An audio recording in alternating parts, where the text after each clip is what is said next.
नमस्कार दोस्तों, आप कहानी सुन रहे हैं। अगर आपको नींद नहीं आ रही हो तो सुनेंगे यह कहानी। आप कहानी सुनते सुनते ही नींद में खो जाएंगे। तो कहानी आगे। मैं बाहर हॉल में लेटा हुआ था और मुझे बहुत ठंड लग रही थी।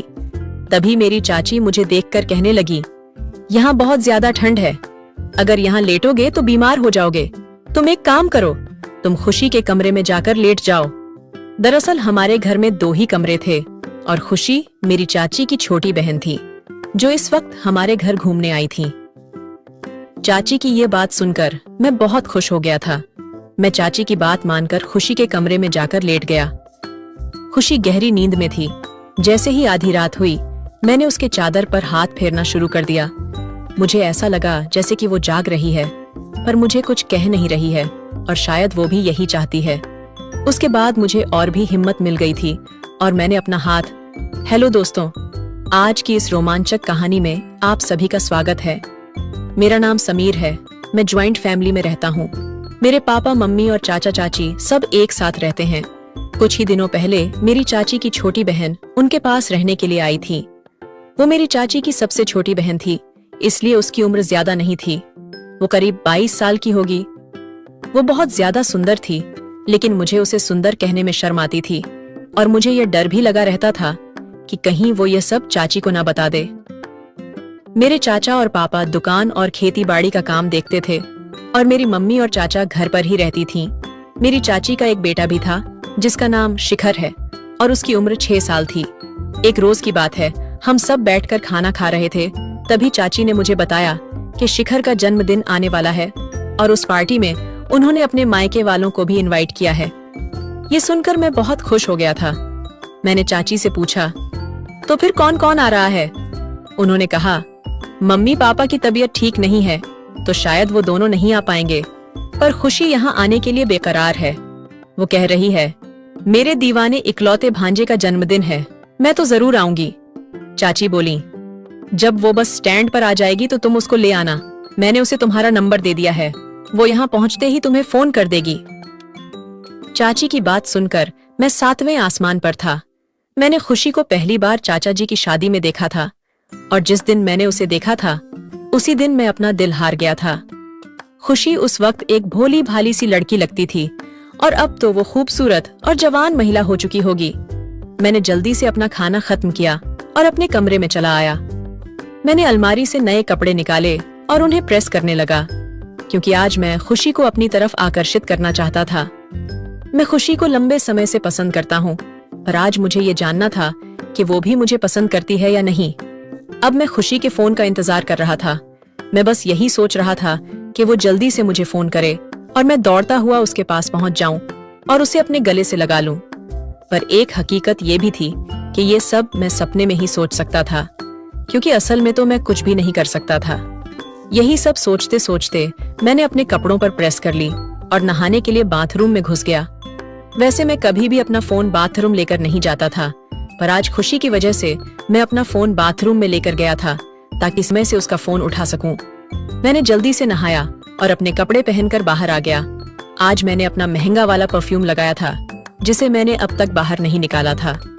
कुछ देर बाद मुझे एक अनजान नंबर से फोन आया।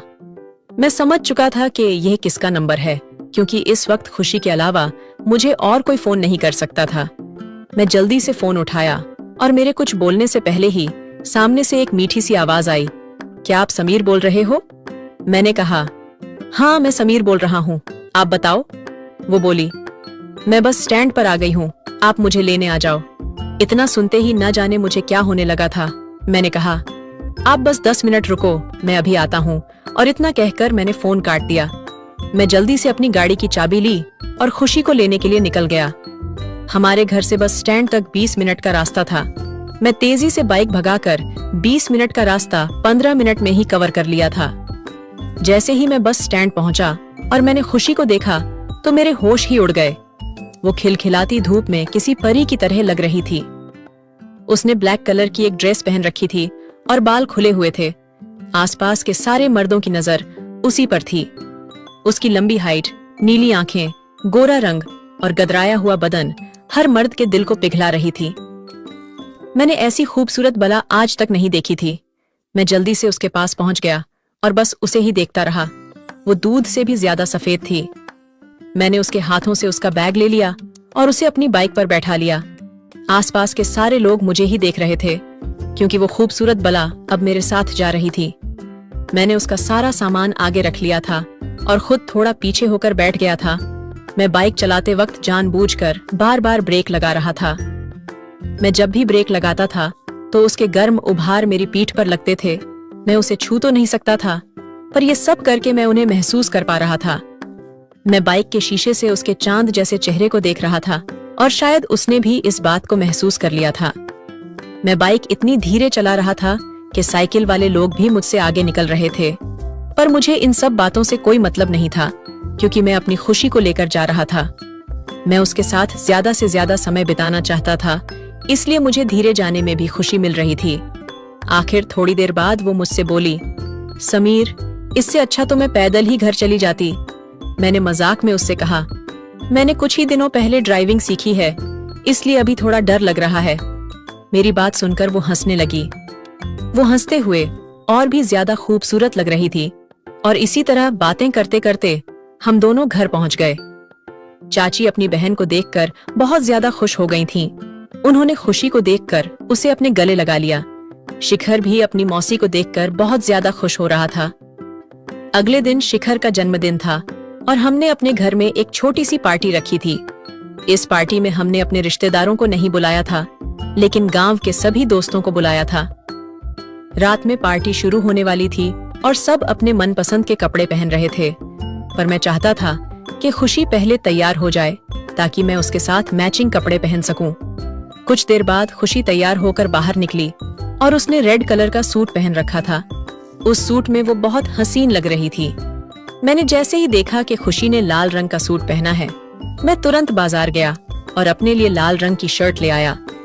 मुझे लगा कि खुशी को यह देखकर अच्छा लगेगा, पर उसने मेरी इन छोटी छोटी हरकतों पर ज्यादा ध्यान ही नहीं दिया। पार्टी शुरू हो चुकी थी और सब पार्टी एंजॉय कर रहे थे। खुशी शिखर के आसपास ही घूम रही थी और मुझे उसके साथ वक्त ही नहीं मिल पा रहा था। रात के 12 बजे पार्टी खत्म हुई और खाना खाने के बाद सब लोग अपने अपने घर चले गए। हम सबने भी अपने कपड़े चेंज किया और सोने के लिए अपने अपने कमरों में पहुंच गए। शिखर हमेशा से मेरे पास ही सोता था, पर आज उसने जिद पकड़ रखी थी कि मैं मौसी के साथ ही सोऊंगा। मैंने चाची से कहा, कोई बात नहीं, आज उसे अपनी मौसी के साथ सो जाने दो। खुशी और शिखर को मेरे कमरे में लेट जाने दो और मैं बाहर हॉल में सो जाऊंगा। इसके बाद शिखर और उसकी मौसी मेरे कमरे में मेरे बेड पर लेट गए। मैं थोड़ी देर बाहर टहलने के लिए चला गया और वापस आकर हॉल में ही सो गया।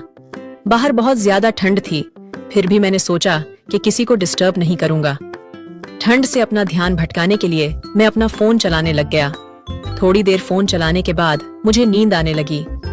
मैं फोन बंद करके सोने की तैयारी कर ही रहा था कि तभी चाची मेरे पास आ गई और बोली, समीर, यहाँ बहुत ज्यादा ठंड है। अगर तुम बाहर लेटोगे तो कल सुबह तक पक्का बीमार हो जाओगे। मैं तुम्हें ऐसे बाहर ठंड में नहीं सोने दूंगी। तुम भी अंदर जाकर खुशी और शिखर के साथ लेट जाओ। चाची जी की यह बात सुनकर तो मेरी खुशी का कोई ठिकाना ही नहीं रहा, लेकिन मैंने चाची के सामने अपनी खुशी जाहिर नहीं होने दी। मैंने कहा, नहीं चाची, इस तरह अच्छा नहीं लगता। चाची बोली, क्या अच्छा नहीं लगता समीर? मैं कह रही हूं ना कि अंदर जाकर लेट जाओ। और इतना कहकर उन्होंने मेरा हाथ पकड़ लिया और मुझे अंदर ले आई। मैंने देखा कि शिखर बड़े आराम से अपनी मौसी के साथ सो रहा है और खुशी भी सोते हुए किसी हसीन परी की तरह लग रही है। चाची ने खुशी को जगाया और उससे कहा, खुशी, शिखर को अपनी तरफ खींच लो। समीर बाहर ठंड में सो रहा था, इसलिए मैं उसे अंदर ले आई हूँ। खुशी अपनी आंख मसलते हुए शिखर की ओर देखने लगी और उसे थोड़ा सा अपनी तरफ खींच लिया। मुझे थोड़ी सी जगह मिल गई थी और मैं भी वहीं लेट गया। हम दोनों एक ही बेड पर लेटे हुए थे और हमारे बीच कोई दूरी भी नहीं थी। खुशी ने शिखर को बेड के किनारे पर लिटा दिया था और खुद बीच में लेट गई थी। उसके बगल में ही मैं लेटा हुआ था। मैंने कमरे की लाइट बंद की और खुशी के बगल में आकर लेट गया। मैं सोने का नाटक करने लगा, क्योंकि खुशी के बगल में रह के मुझे नींद कैसे आ सकती थी। मेरा मन तो उसके साथ शरारत करने के लिए कह रहा था, लेकिन मैं चाहता था कि अगर उस शरारत की शुरुआत खुशी करेगी तो मजा ही आ जाएगा। कुछ देर लेटे रहने के बाद मैंने महसूस किया कि किसी ने मेरे पैरों की उंगलियों को छुआ है। मैं समझ गया था कि ये पैर खुशी के ही हैं, क्योंकि शिखर तो किनारे लेटा हुआ है। जैसे ही खुशी ने मेरे साथ ये हरकत की, मेरे पूरे बदन में हलचल सी पैदा हो गई। मैं खुद पर काबू रखने की कोशिश कर रहा था, पर हो नहीं पा रहा था। वो बार बार मेरे पैरों की उंगलियों को छू रही थी और मेरे शरीर में सिहरन सी हो रही थी। ये सब मुझे बहुत अच्छा लग रहा था।